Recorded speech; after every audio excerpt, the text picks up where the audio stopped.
আসসালামু আলাইকুম বন্ধুরা, কেমন আছেন? এই ভিডিওতে আপনাদেরকে দেখাবো কিভাবে পাইপিং বানাতে হয় সেটা। তো আপনারা ভিডিওটা পুরোটাই দেখবেন। তো আমি যে পট্টিগুলো কেটে নিয়েছি, এই পট্টিগুলোকে সব সেলাই করব। তো আপনারা দেখুন কিভাবে সেলাইটা করব। পট্টিগুলোকে জয়েন দিতে হবে, তো তারপরে পাইপিংটা বানাবো। আপনারা দেখুন এইভাবে পট্টিগুলোকে আগে জয়েন করে নিতে হবে, ছোট ছোট করে যেগুলো কাটা আছে আর কি। তো জয়েন করে পুরো একটা বানিয়ে নিতে হবে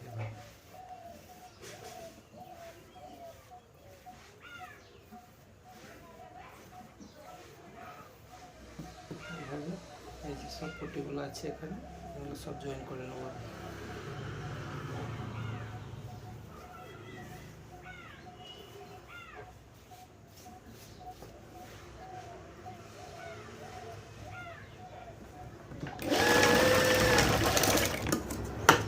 জয়েন করে এটা কেটে ফেলে দেবেন।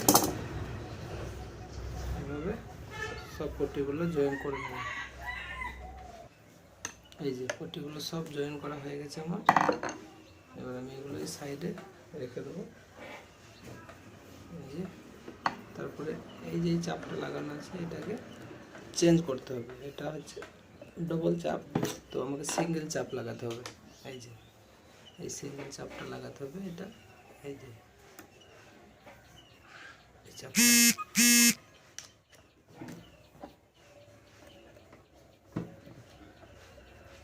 এই চাপটা আমি লাগিয়ে নেব।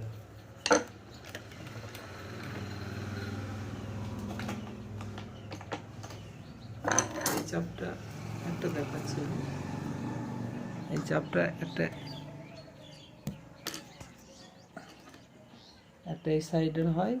এই যে দেখতে পাচ্ছেন, এই যে একটা এই সাইডের হয় চাপ, আর একটা বাদ দিকে হয়। তো আপনাদের যেটা সুবিধা সেটা আপনারা লাগাবেন।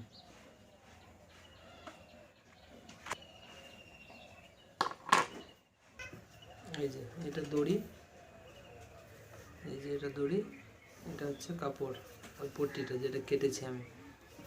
তো এটা এইভাবে ধরে সেলাইটা করব। এই যে এই যে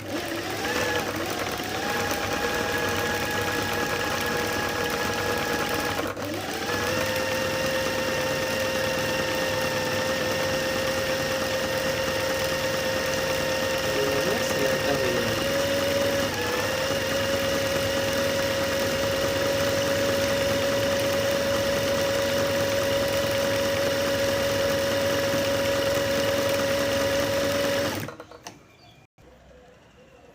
এই যে দড়িটা আছে, এটাকে এইভাবে ভরে ভিতরে ভরে